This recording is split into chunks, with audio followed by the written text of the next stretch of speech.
Welcome, everybody, to the Healing Place podcast. I am your host, Teri Wellbrock. Super excited to have with me today Jaz Ampaw-Farr. Did I do it?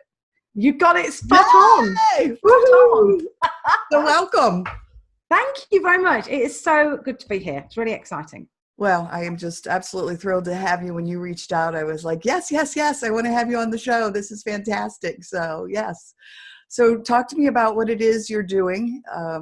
I know I'd watched your TEDx, which everybody, if you're listening, you need to go watch it because, just beautiful. Get a tissue first and don't watch it if you're about to go into a meeting or have dinner with someone because you will be flooding, just crying floods. So make sure you have a tissue at hand. Yes, and I absolutely agree because I bawled. Yes, just beautiful. Got to my heart.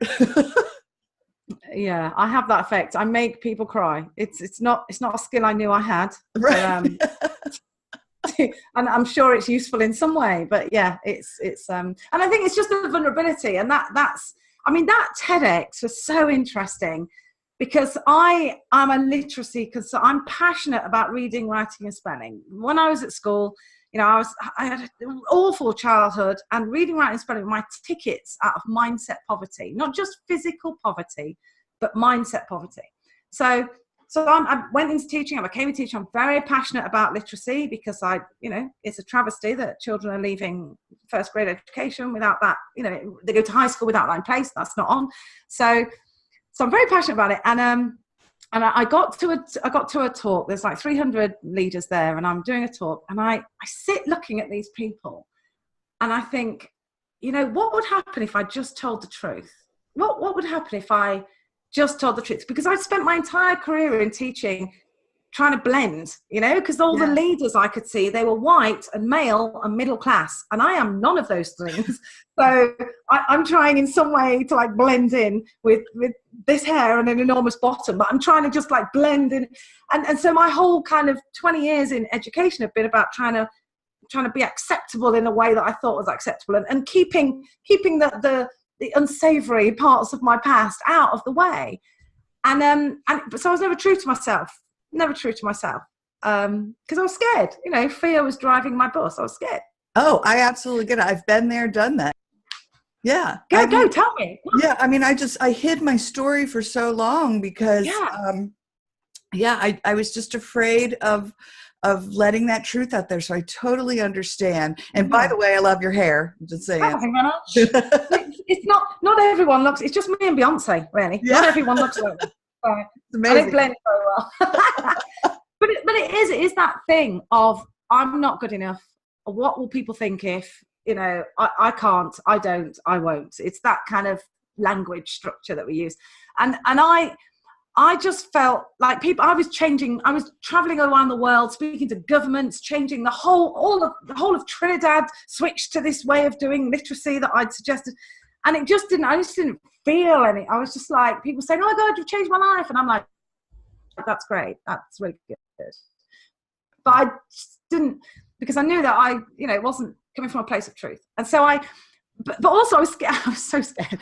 So I stood in this crowd. I changed my slides and I said, look, I know you guys are exhausted and you could be in a wine bar. You could be, out on a date, but you came here on a school night in the middle of exams to find out how you could do the best for the students you serve. And I want to tell you that your impact can't be measured in grades or in data. Your impact is in what happens when you're not even in the room. That what you do is years later is still flourishing. And I am a product of that. I should be dead. I should be on psych ward. I should be a prostitute. And I'm not. And it's because of you. And the very thing that I was terrified of, the vulnerability that I'd hidden for so long, became the very thing that people took agency from. And someone had done a little video and it went viral the next day. I've got one of the biggest publishers calling me saying, we want to do a book with you, offering me a book deal. Then TEDx said, we'd like you to speak. And everything that I was afraid of, everything that's happened has been on the other side of that fear. And suddenly I find myself living an authentic, vulnerable life. Because everybody wants authenticity. Yes. Nobody wants vulnerability. And they are together. Yes. Not being authentic without being vulnerable. But nobody wants to talk about the vulnerability bit. And it's just, there's something liberating and redeeming about being able to speak the truth I never wanted to be, I'm not interested in, I was born a poor black child, you know, because I was, but that's an X Factor backstory. That's like America's pop idol back, you know, they've all got really good backstories. Oh, everybody I know died. Right. And it's like, yeah, great. Okay. We've all had crises. We've all had chaos in our life. But I've never wanted, like I spoke to my 12-year-old son and I said to him, how do you feel about mummy, you know, writing the book and doing all these talks and traveling the world? And, you know, because if you ever felt uncomfortable with it, we'd talk about that, and we'd, you know, I wouldn't pursue anything you weren't comfortable with. And he said to me, you know, Mum, I don't think it matters what happened when you were a child. I think what happened next is what matters. And you should talk about it because people need to know that they have choices. Aww. That's a 12-year-old boy. And I know adults that don't get that. So for me, it's really being able to be honest and not being afraid and inviting other people into that space in order that they can reconnect with why they are doing what they're doing, why they started being that doctor, that social worker, that teacher, that artist in the first place, and make sure that their impact is to the maximum. It's really around that. But I have fallen. I mean, I am such an accidental hero. I would much rather be reading my book than having written it. Totally. I'm, you know, I'd much rather not be in this space. But it's just something about what other people, the strength that other people get from seeing you wearing your scars and saying, this was me, but it will not define who I am because I choose something bigger. Yes. Amen and hallelujah. Incredible. Yes. Yeah. Very much so. So what are you doing now? You're doing speaking engagements and... Yeah, so I'm I hesitate to describe myself as a motivational speaker because it depends what time of day you catch me. But yes, I'm an international speaker. I travel all over the world. I work with industry and commerce leaders mainly. I talk about embedding ambitious resilience and finding, very Simon Sinek, standing by your why, finding your kind of purpose, embedding that the resilience is really important because I think people think resilience is putting up with it, and that's not it. You know, it's something very different. I speak into vulnerability and kind of touch on the truth about you. You know, our Brené Brown talks about shame, and I'm very much what is the standing on the truth about you and getting really clear on what that is in order to, you know, there's a place where I go and in the bathroom it says a school that I'm doing coaching in, and it says, please leave this bathroom as you would expect to find it. And I thought, not good enough. So I graffitied this sign to please leave this bathroom better than you would expect to find it. And I left my Tampax there. And then I went back a couple of weeks later and someone had left a deodorant. I thought, oh, we're onto something. Then I went back and someone had put an inspirational quote on the wall. I went back and the walls have been painted. And now it's a nurture room. People go there to hang out and support each other. And I think that's what we're trying to do. Leave the planet better than when we found it. Not as we'd expect to find it. There's no growth there, is there? Right. Better. So that's, what do I do to contribute towards that? What does that look like for me? What a beautiful sentiment. Yes. And I love that idea. Absolutely. And taking, you know, I tell people I too had a horrific first 22 years of my life. And, you know, I take what I call the gifts within the chaos. I found the gifts within the chaos and take those gifts and, you know, pay them forward. And and so it's beautiful for those of us who have been through that trauma and been Isn't it interesting? I love that, the gift within the chaos. But the thing about, it's like resilience. The thing about the gift is that while you're in the chaos, it doesn't look like a gift. It doesn't feel like a gift.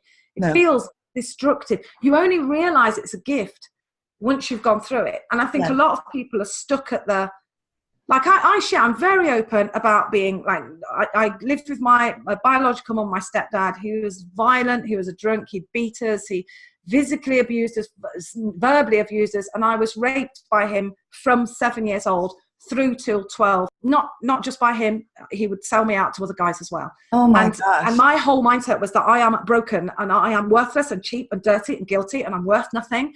And anything that was disconfirming data that came at me from school in particular, against that, I had a physical reaction, like an angry, sick physical reaction to praise or to encouragement or to someone believing in me because it couldn't be true, because this is who I am. And if that's true, then I have to unpick everything about what I know, and I can't. I am not even human. I am worth less than a human. And it's almost, there's comfort in that. There's kind of security in that, because it's the truth about you. Yes. I've told people that. I've said to people before that there was, my sister and I have talked about that a lot with our childhood. I said there was comfort in the chaos. And so when we got to adulthood, we found ourselves in chaotic relationships or chaotic situations. To recreate that. Yes, because there was comfort in that. And I get that feeling of worthlessness and just, I always thought for years, you know, like, did I have some sort of tattoo on my forehead of why I kept being molested by various predators, why I was, you know. It's me. Yes. Yeah, well, and that energy, I think I had such a vulnerability about me, and predators are drawn to that. Well, gosh, if your business is manipulating people, and here's what predators are great at: enrolling. They're much better than typically parents are. They're much better than schools are. They're much better, like marketing. Marketeers know how to enroll. You know, gang members, gang leaders, they know how to enroll. Drug dealers, fantastic enrollers. But you know, and if you haven't been enrolled into a great way of thinking, then these people are there ready to pay. Right. Yes. And for me, it's that kind of, they entice people with empathy. It's 3 E's. They entice people with empathy. They engage them in a conversation, and then they enroll them to taking the behaviors on that they want. And for me, it's all about belonging.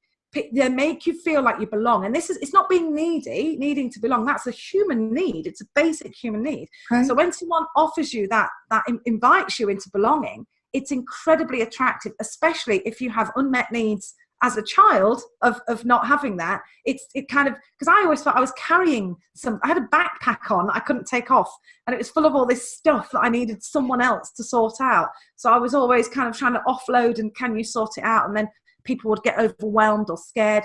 And the one person who didn't do that, when I ran off when I was 11, I fled, 11, 12. My mum got pregnant again for fifth child. And whenever my mum got pregnant and she went into hospital, the abuse got worse. And so in school, we'd done the period talk, the sex ed talk. And I'd watched this video, and I realized that what my stepdad was doing is how you get pregnant. And I just broke. Not on the outside. On the outside, I perfected my face, but on the inside, destroyed. And I remember I ran to the toilet, and I was sick in the toilet. And I was sick, and I was crying, and I was clearing the sick up, because you can't leave a mess. Right. And then I didn't have, there was no one I could speak to. There was no one I could tell. I was on my own. I was scared. I thought, I don't know about you, I thought that the adults at school knew what was happening to me at home, and they were okay with it. I thought they agreed with my parents that I was worthless, because I got shouted at, I got told off because I challenging behavior. Actually, it was distress behavior, but it wasn't seen. So I thought it was, so I had no one to speak to. So I ran. I lived on the streets, and I ran off. And after about 3 days, I met a guy, an amazing human called Jason, and he enrolled me straight away. Why are you on the street? Who's looking after you? Have you eaten? Do you need food? Come on, I'm going to get you something to eat. This is ridiculous. Come on, we need to get you warm. Gave me his coat, let me stay at his house, and then took me shopping. And I'm 11 years old, and I'm standing in this changing room, holding a dress. He's outside. And I know it's not right. I know I'm not safe. And I look at the dress, and it's not a dress. It's like lingerie. And Jason isn't a kind benefactor. He's a pimp. And he's an 11-year-old out there and thinks, bingo. And my brain, you know, you get off a plane when you fly another country, and you get off a plane and your phone is trying to connect to the signal in that country. I was like that. I was looking at people going, who can help? Is it you? But there's no one, and I'm alone. And my brain starts scanning in this noise. My brain starts scanning for what could you do? What can I do? And I remember my first teacher when I was at school, and all I can think of looking at this dress is there is no way that Mrs. Cook would wear. I remember thinking brown was like a uniform for teachers. And that's literally, and I haven't seen her in 7 years. She taught me when I was 5, 6. And that thought was, I dropped the outfit, I ran out of across a main road, straight into a police station, slammed my hands on the counter. I demand the right to remain silent. And the guy's like, okay. But I'd been in and out of foster care. So I knew foster care wasn't Cinderella, happy ever after. But in that moment, I did something that would make Mrs. Cook proud.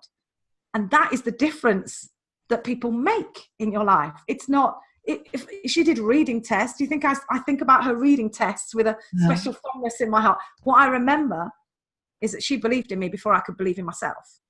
And when I was in a state of, what do I do? That's where I landed. And without knowing it, that woman saved my life. Saved my life. Yeah. I belong to an online community called ACEs, which is Adverse Childhood Experiences, ACEs Connection. And they talk about resilience a lot. And so I started talking about resilience when I share my story because, and my grandma Kitty and my second grade teacher, Mrs. Corkin, those were the two that built my resilience and helped me reach this place, because Mrs. Corkin lived a few streets away and I could walk to her house, and I still have a little ceramic heart that she had given me. It was like a little treasure chest, and I would keep little treasures that I had inside of it. It was very tiny. And my dad, in one of his rages one time when he threw something at me, hit it and it shattered. And so I remember gluing it back together because this was such a treasure.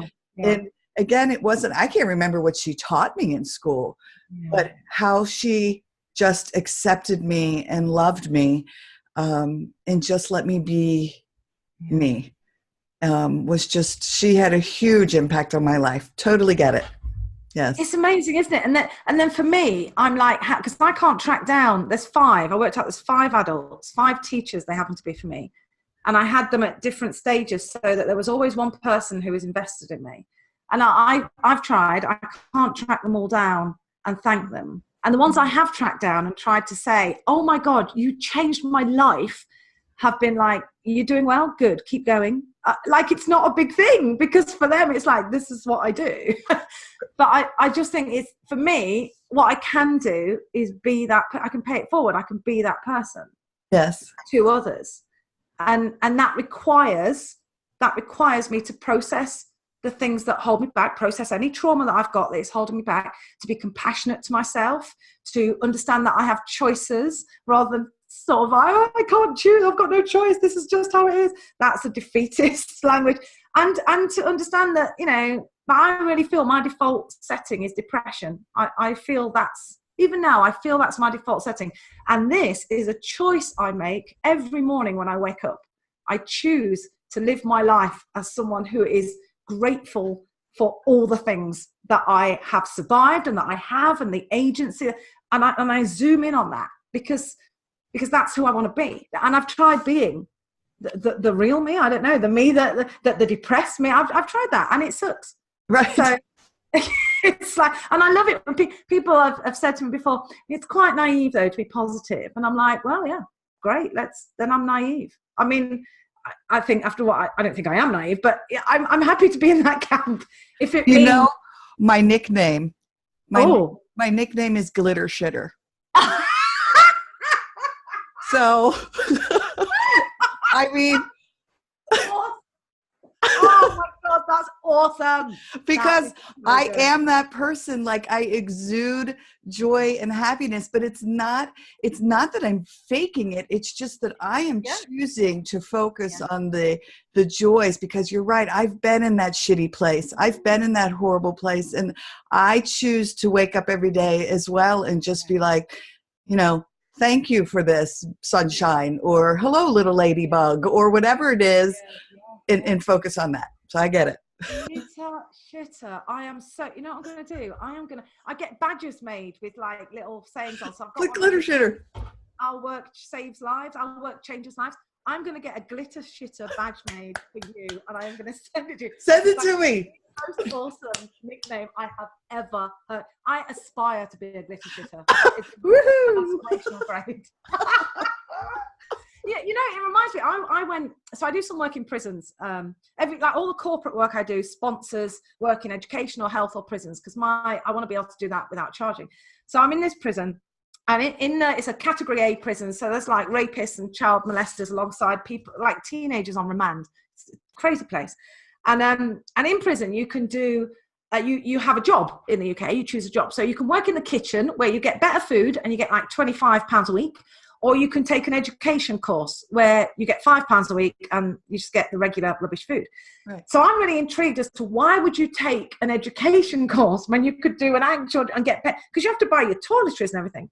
So I go in to speak to some prisoners and they come in, and I'm being shown into this room by these two women. They're like this high, 4 foot and a peanut. They've got twin set and pearls on, like, you know, blue rinse on their hair. And one of them says, "Oh, you better sit here, my dear, because there's no cameras in this room." And I'm like, "Sorry, what now? No cameras? What does that mean? Should there be cameras? What does it mean if there's no cameras?" Anyway, so I sit behind this desk and these guys come in. The first guy is built like, as my nan would say, a brick shithouse. He's a square. He's all muscle. The next guy has got a gun tattooed on his and gold teeth. And the next guy is bleached blonde hair and he's coming down. And I'm sitting there like, I literally can't remember why I'm here. Why am I doing this? I am going to die. If the fight breaks out, there's no cameras, and these two aren't going to be any help. They're 90 and 94. It's going to be me fighting them off, and I am no match for the first three, let alone. So I'm sat there, and I literally can't remember. I am so scared, and I literally can't remember. I'm like, I just want to leave. And as I'm sat there, I think, Jaz, get yourself together. Find some common ground. So I'm looking at them, and I'm thinking, okay, so we're both human. So that means we burp and we fart and we worry and we want better for our kids than we've had, and we get scared. Oh God, I've got loads in common with these guys. So I start talking and we start talking about our stories, and I say to one of them, "Why are you doing education?" And he says, "My son can't read. I don't want him to have my life." And I'm like, "Well, yeah, I'm the same as you. I'm the same as you. I want that too. I want better. I want my kids to be better I want them to have better than I had. So we're on the same page." What I didn't say is maybe consider a different career because you're crap at being a criminal, because clearly you keep getting caught. But I didn't go there because that's irrelevant. So anyway, as we were talking, I said to them, they were saying the system's let me down, the care, school to foster home to alternative provision to prison. And I'm like, yeah, I get it. And I said, here's the thing. After what's happened to you, you're completely within your rights to be bitter and twisted and angry. I mean, just like that would be completely acceptable. And one of them went, "But," and I went, "Oh God, there's no but. I mean, end of story, full stop. You are within your rights to be bitter, twisted, angry, hateful." Right. Oh, absolutely. There is an and. And you can choose not to be. You can choose something else. You can choose something better. But it is a choice. And people feel like I've got no choice. But it's like they're holding a big hula hoop and they're holding it so close they can't see the side. So if you just sort of push your head forward, you've made the choice. But that's the easiest choice. On the bottom of that hula hoop, there are tiny, like, lifesaver mints. We call them polo mints. The tiny mints with a hole in. Tiny hula hoops. And it takes someone else to shine a light on those for you to even see them. And you have to grease yourself up like the tiger in Madagascar 3 to even get through them. But they are there and they are possible. It's just a lot harder. But they are choices. And I think that when I start seeing stuff as choices rather than I have no choice, I have no agency, suddenly impossible things become possible. And that's that. So I sort of came up with that in this prison while I was sat there scared to death of having my head ripped off. By just regular, lovely guys, really. I mean, yeah, they've done stuff, haven't we all? But they feel stuck. They feel like they have no choice. And that they come out of prison, which is like systemized, and you're looked after and you become kind of indoctrinated into that life, into the world where you aren't fed and you haven't got a bed, and the gangs will make you feel like you belong. So you go straight back in. And it just feels like we need to be looking at more than what's in front of us. It's not what's in front of you. It's not the entire story ever. And so the choice aspect is something I've really struggled with, because I don't want it to be a choice. I want it, honestly, Terry, I want it to be the world owes me a favour. This is not fair. And I've not been, I want it to be that. But I know that's not the truth. Right. I know that I can choose. And so that's why I think it's incredibly powerful when you embrace it. But this is like a 40-year journey. It's not like something I've just wake up one morning and go, "Oh, I'll just do it now." I mean, do you feel, can you say what you've been through in life, where you are now, it's been worth it? Because I think that's a really good measure. Can you say it's been worth it? Yes. And when could you say that? When I finally came, I went back into the darkness and I worked my way through it. I actually did a therapy called Emdr, which is, yes. I loved Emdr. And the lights, yeah. Yes. And so when I think when I finally was able to untangle that giant Christmas ball tangled light of chaos and just trauma, and got through. And then I came out into the light. I mean, that's when I looked back and I was able to say, well, what I told you of seeing the gifts within the chaos. Then I was able to look at everything and go, oh, now I can take this and reach back into that darkness and take people's hands, right, and try to help them. But that them. took courage. You had to be authentic and vulnerable in order to do that therapy, to go through it. That is the step of courage. It's the step off into the unknown, isn't it? Yes. And so, but when you, having done that, you can't ever find out whether it's all worth it or not, whether there are gifts in it, until you take this huge risk. What feels like a huge risk. Yes. Yeah. Absolutely correct. Isn't that interesting? Yeah. I always think that that we've got stages, and there's this stage, suffering, where you just got your head down and all you can see is the floor, and then there's surviving, where your head's up but you're blinkered, you're just looking at the problem and focusing, and then there's seeking, where you're like looking for other answers, and finally serving, where you can use what you know and who you are in order to deliver something great for others. But what we want to do is we want to go from suffering, quick heal, quick plaster, serve. It's like, guys, come on, celebrate first, acknowledge, heal, celebrate, and then serve. But we want to, and I think, there's a lot to be said for acknowledging and celebrating and being courageous. Yes. It's the hero's journey, isn't it? You do it yourself before leading someone else into being 10% braver than usual. And how many times I've told people who are hurting, I know it's scary, and it was, but you have to go back into that darkness. You have to go back into it. Yeah. And that is that brave part. But I tell them all, you are so much stronger than you're giving yourself credit for. Oh, yeah. Yeah. And that's the best thing. I used to do, every time I have a baby, I've only had 3. I don't do it for a hobby. But every time I've had a baby, I have 3. I do. It's great, isn't it? I love 3. Yeah. And when we got 3 kids, there's always one that likes you. There will always be arguments. But if you've got 3, so if you've got 2, sucks to be you, because they will both hate you at the same time. If you've got 3, it's always. Oh my gosh, it's so true. I just know. I love you, Mummy. You're like, that's fine. but it's just like this thing. Isn't it? And it's usually the youngest one, because they understand how to manipulate you more, because they've watched the other 2 try and fail. Yeah, I've got this parenting thing nailed. I'm so down. But no, I forgot what I was talking about. Sorry, I thought what I was going to say. But it's all right. I just find it really interesting the whole time, especially when you have children, that there's my nan used to say to me, do as I say, not as I do. And I'm like, well, what kind of role model is that? You say something but you don't do it, right? Right. And actually what she's created is who she is. You can only create what you already are. So if you want to make a difference, you've got to look inside first.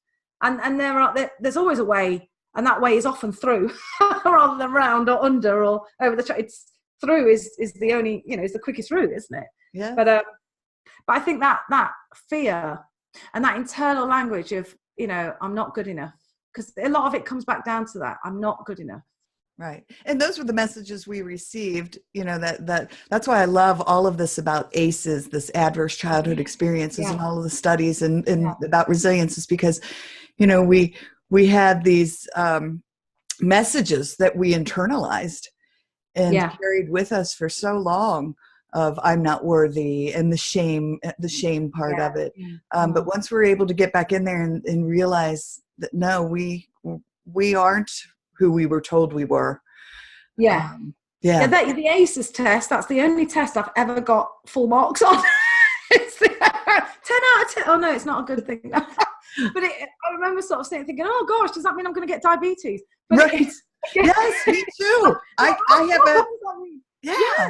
I get a 10 out of 10, and my dad had diabetes, and I had that same thought, like, oh my gosh, am I like now destined to get, heart disease or diabetes? Yeah, I get it. But it's the uninterrupted story where the other side of the interruption of the like, I used to get on my school reports, serial disruptor, and I used to think, is that a good thing? Clearly it wasn't meant as a good thing, but you know what? It's a flipping brilliant thing to me, because it's disrupting the negative ideas, the things we've been told, I'm rebranding failure and coming across a new way, being able to flip that situation. And it's across the board. It's parenting, it's work, it's business, it's education. And sometimes I sort of talk. One guy came up to me after a keynote, and I don't know why, but the men in particular, when I get, like, I'll speak at a senior leaders meeting, CEOs, execs, COOs, and it's men in particular, because I know what society says to men about, suck it up, and most of the violent crimes are committed by men. It's not rocket science. If you tell a whole half the population to suck it up and not show their emotion, clearly that's going to damage them in some way. Anyway, but what I notice is, in particular, when men come and speak to me, I found it breaks my heart. It breaks my heart. And one guy came to see me after I'd done a talk, and he said, I'm angry. I'm angry and I'm upset because I have a similar story to yours. And I'm a similar background, and I'm 70 years old, and I cannot measure, I cannot connect the woman I see in front of me with the child I knew you were. Because if you are that as a child, you do not get to be this as an adult. That's that. And he was sort of, because he's 70. So it can't be true that it's possible to live this life, to be healed, to be breathing fresh air. It can't be true, because his whole life has been about, you're broken. And I'm like, oh yeah, that I can understand the anger for that. Right. But you're only 70. Yes.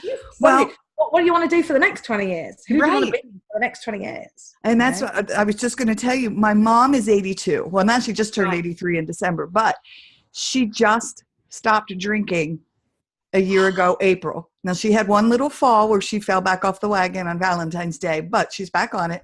But she went almost an entire year, and I never thought in my entire life, but when she finally hit that rock bottom at 82 years old and was in detox and in the hospital, my sister and I sat down with her and we said, instead of being angry with her for all that had transpired in our childhood and her drinking again and just how hurtful it was to us, we decided to talk to her. And so we cried and we talked, but I said to her, Mom, what happened to you in your life? Like, why are you self-medicating with alcohol? And we started to have these really powerful conversations and talks. And she started to open up to me about things that I never knew had happened to her.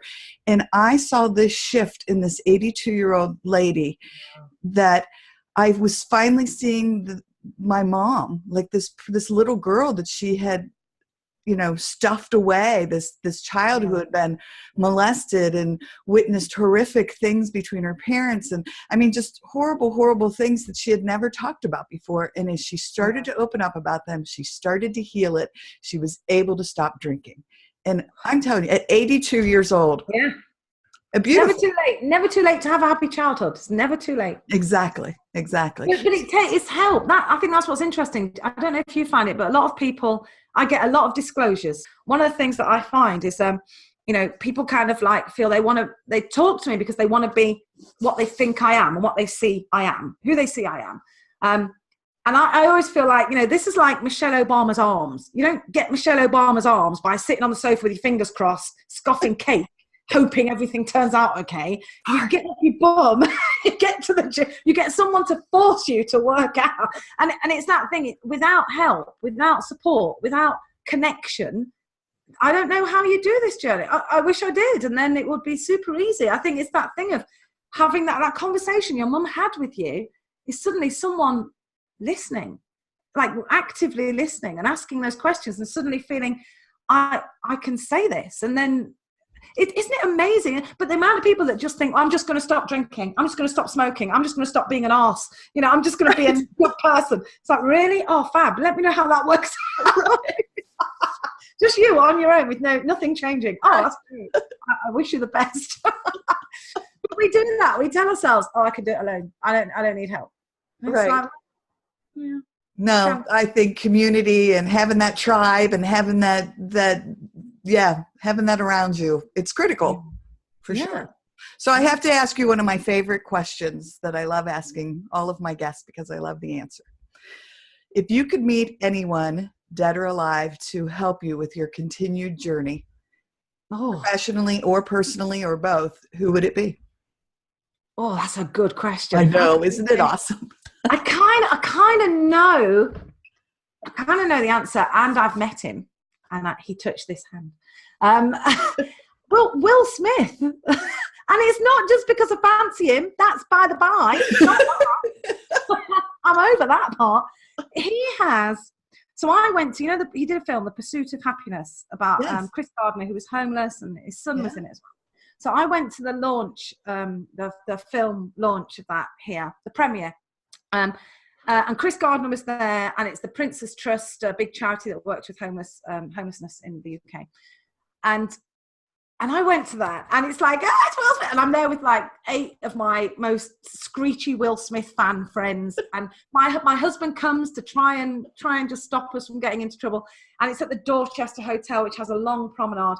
And there's a photo. I gave Ed my camera, and I've got this very expensive camera because I used to be a photographer. I never let him touch it, but I let him hold it to get a photo of us in the Dorchester. And he's taking a picture. And in the photo, you can see my friend Amy on the end. Suddenly, like, we're all smiling, and Amy goes, because Will Smith comes in at that moment, and he starts walking along the back of the wall, and we're sat here. And I honestly, Teri, my heart stopped. Like my heart physically, I couldn't breathe. And I'm like, slap it in my mind. I'm slapping myself. And I'm like, get to it. This is your one chance. This is your what? Get over there. And I leapt like a gazelle from my seat, like in a perfect diagonal over. And I got to him, and I this is the reason why me and Will Smith aren't married. I put my hand out and I went, "Hi, I'm Jaz. You're my favourite." And I couldn't think of what else. And he visibly recoiled. He visibly just sort of fell back. And his bouncer stepped in. And then I must have looked horrified, because I'm clearly not about to attack. And he was so full of grace. And he said, "It's okay," to the bouncer. And he took my hand and he said, "Jaz, it's great to meet you." And I'm like, so yeah, then I had no more words. But I knocked my own husband over. I mean, I literally knocked my husband to the ground. My husband's like a 6'2" black man. I knocked him to the ground to get to Will Smith. Anyway, in the hall, so we're in the room having dinner with him. Me and 700 other people are having dinner with Will Smith. And we're all like, he gets up on stage, and we all go bonkers, berserk. We're like, yeah! And we're taking photos and doing this. And he's like, and we won't stop. We're on our feet. We are there for the night. We're clapping, we're screaming, we're hollering. We're like, yeah, Will 2K. And we're doing this. And he starts talking, and he speaks with gentle humility and authenticity into why he wanted to be in this film and why this film is important. And the whole room goes from this like crowd of like to suddenly just settling and listening and hanging on his every word.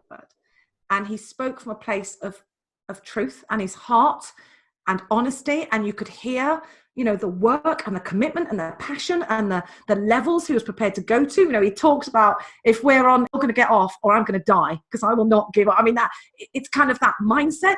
And there's something about how he chooses to see the world, and Jada as well. It's something about their relation, how they choose to see the world, that I find completely like drawing.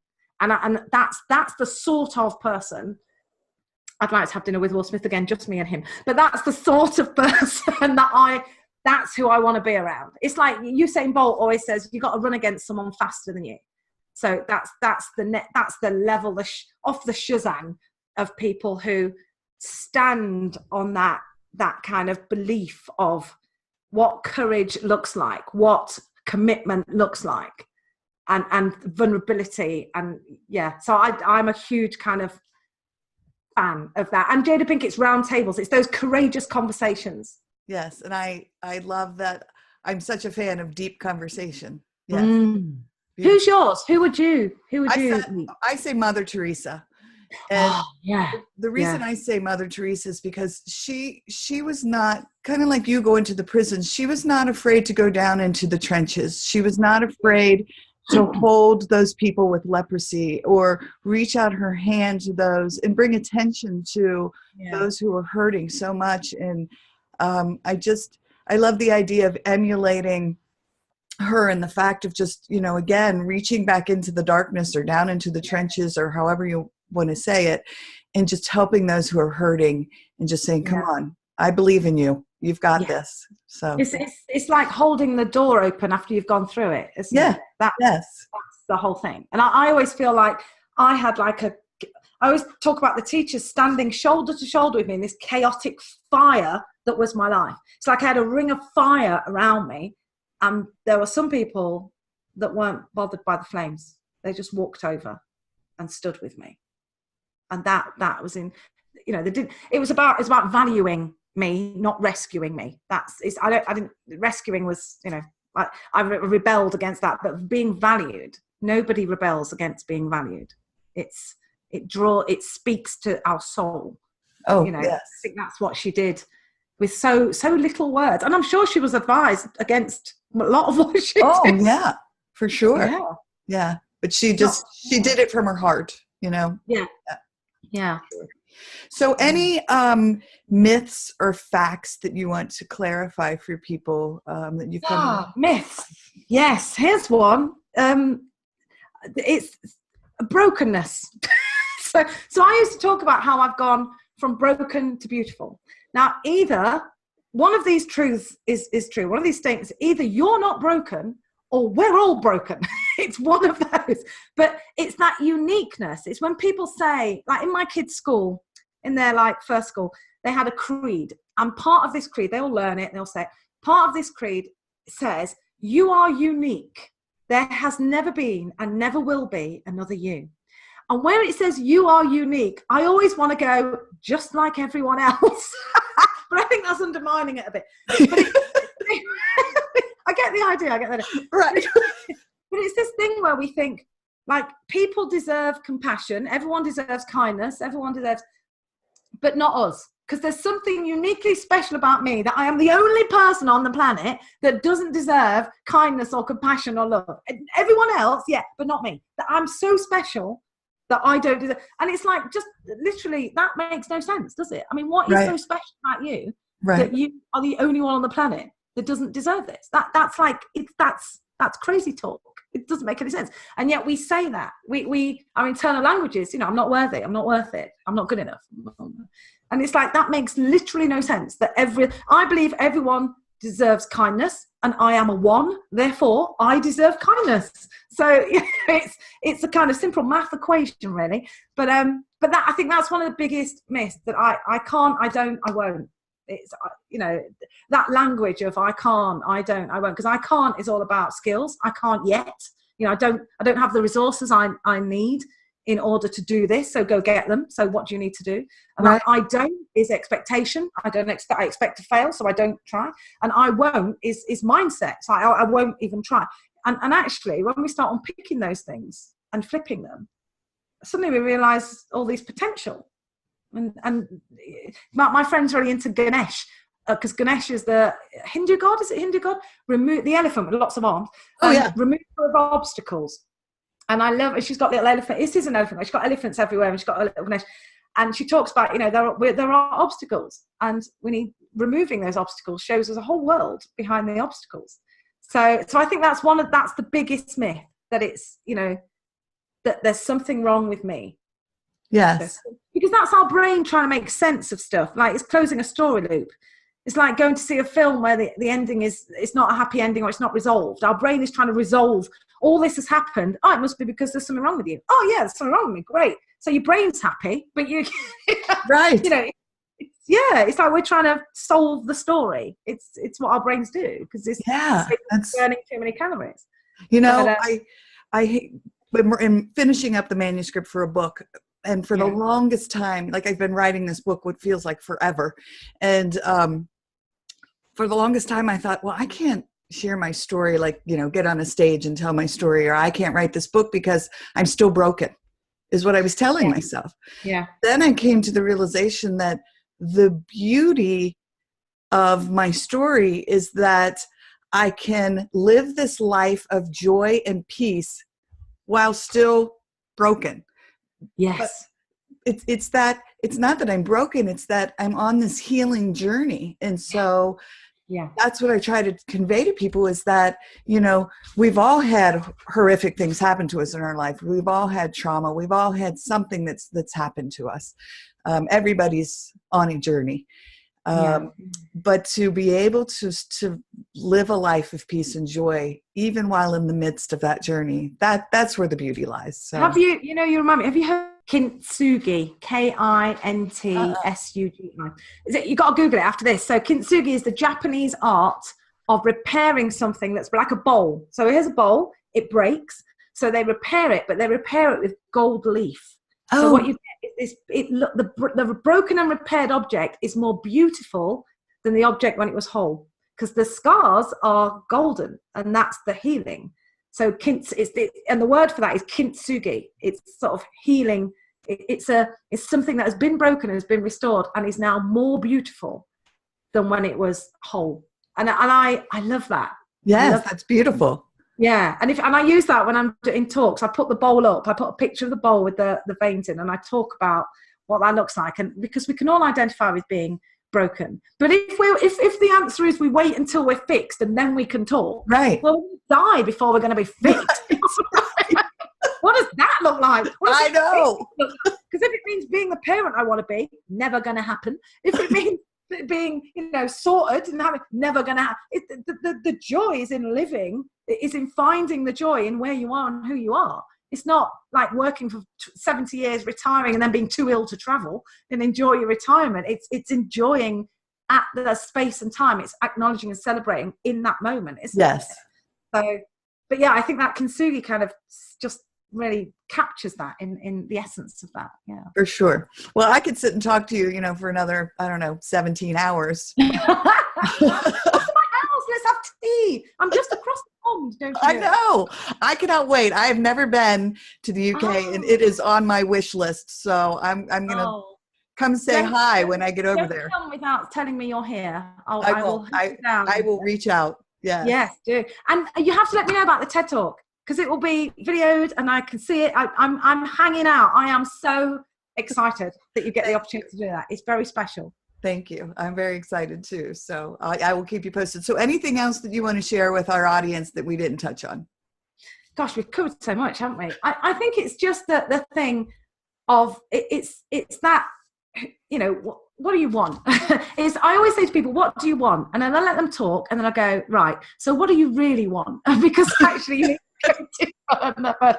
So I would encourage people, I love this whole thing of current reality, future vision, next step. You don't need to have your future mapped out. You don't need an impact roadmap.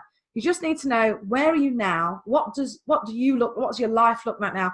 Where do you want to be? What does a good Teri look like? What does a good Jaz look like? What do you do? Who do you hang out with? What do you have for lunch? Where do you spend the weekends? What do you do? And then we've got these two pictures, and then at that point we could get quite depressed, because where we are and where we want to be is so far off. And all we need to do, if we've got clarity around that, all we need to do is look at what's the smallest possible, tiniest next step I could take to get me from where I am in the general direction of where I want to be. And it might even be just literally turning our head slightly in that direction, the smallest thing. But that's how you start a journey. That's how you start a revolution, from the ground up, not from someone giving you £1 billion and going, solve all your problems. It's you. Everything you need is already there. It's just you making the choice to start the journey with the smallest step. I think that's kind of my big message. Yes, and that's beautiful, and absolutely, amen. Woohoo! It's so much fun talking to you. I'm so glad you exist. I'm so glad you are a phenomenal human female. I'm so glad for this podcast and for what you do. What a gift, Teri. What a gift to give. Thank you. And absolutely, I could not agree more. My face is going to hurt from laughing and smiling. It's just like I can feel my cheekbones. Tomorrow I'm going to be like, but again, you are an absolutely beautiful gift, and thank you for just sharing your soul and sharing your heart, and being willing to reach your hand out and help others along their journey. So it's a pleasure. Yeah. Thank you. Okay. Well, let me do a quick little closeout. Everyone, thank you for joining us here today. And until next time, remember to be gentle with yourselves. Thanks. Bye-bye.